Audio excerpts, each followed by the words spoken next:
hopefully you don't mind being captured in low-rent, high-definition camera.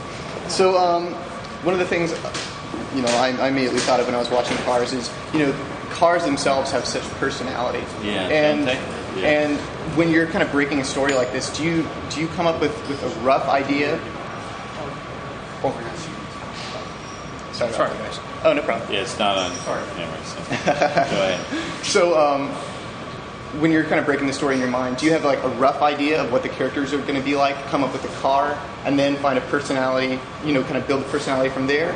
Or do you kind of have everything really fleshed out in your mind and then just pick the car that kind of best fits those There attributes? was actually both, right? Because being a car nut like I am. My dad was a parts manager at a Chevrolet dealership, and I always loved cars. I grew up in L.A. And so there's certain cars that I just loved and wanted to have in the film. There's certain cars that I didn't really know about, but as I did research, I was so impressed by the car's history.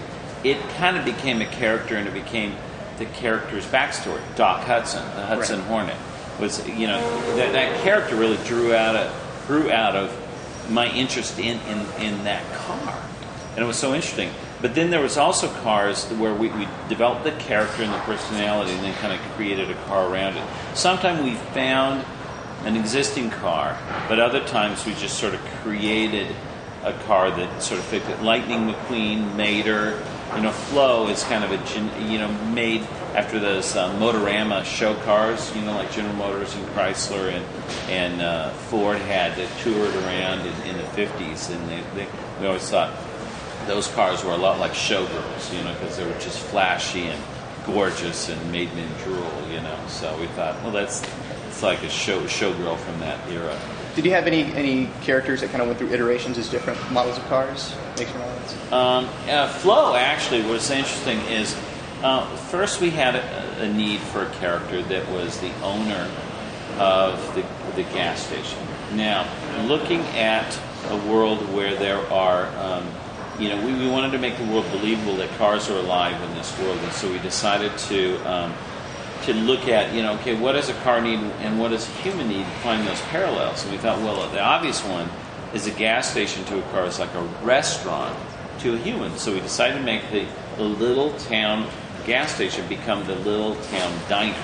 Because inevitably it's like the meeting place that everyone from the town comes and gets breakfast or gets there, and it's just the center of the town. And so we thought we wanted to make this into like a drive-in restaurant. And so at first we were looking at Flo. We explored her as a pickup truck, as the station wagon being a motherly type and all that stuff. But then we really settled on this idea of this showgirl falling in love with Ramon and deciding to stay in the town and becoming the owner of Flo's VA Cafe. One of the things I noticed on the deleted scenes is how closely the scratch vocals, kind of wound up sounding like the actual characters in the film. Do you when you're breaking all this up, do you kind of have almost whatever the audio equivalent of a picture is in your head of what these characters should sound like? Yeah, we have such, here at Pixar, when we create our films, we don't just go from kind of script straight to kind of animation. We take and we produce a storyboard. Then we create a version of the movie using the storyboard drawings. We call it the story reel. And during that, we will then add the scratch voices to that. We have a collection of people here at Pixar that are really quite good actors. And so we'll get them, cast them so we're consistent through the movie with a certain scratch voice for a character. And we'll work with them and stuff and kind of perform it the way that we kind of see it in developing the story reel. But when I go to do the final recording with the actors, I don't insist that they do it exactly this way. We hire really good actors, and I want them to make the part their own. Owen Wilson as Lightning McQueen. Only he can do the part like that, and so we want him to be that. Bonnie Hunt is just brilliant. She's one of the great ad-lib, comedians of our time. And it's so important to let her do her thing. And, of course, Larry the Cable Guy has made her. Yeah, one of the things I noticed, too, is that a lot of the people you cast in this movie aren't just actors, but filmmakers in their own right. Owen Wilson, obviously, writing. Is a great writer. Yeah, in fact, he helped. which is he helped actually with some scenes. We would be in the recording session, and there was one recording session where we had Owen Wilson and Paul Newman together, and it was in New York, and it was them in all the scenes that they had together, and it was really great because Owen is a fantastic actor. Also, he's really quite a good story mind. And we started talking with Paul Newman about these scenes, and Owen had actually some very good suggestions and stuff. So I'm very collaborative, and I like to open the door for all of the creative input we can get. It doesn't matter who it's from. I think we have one more question. Sure. Thematically speaking, Cars has a great deal to say about unity between cultures and the disconnect that's happened in our country. Now, I don't want to get too political, but it has, I think, a great deal of resonance today. Mm-hmm. Do you think is that something that you aim for very specifically?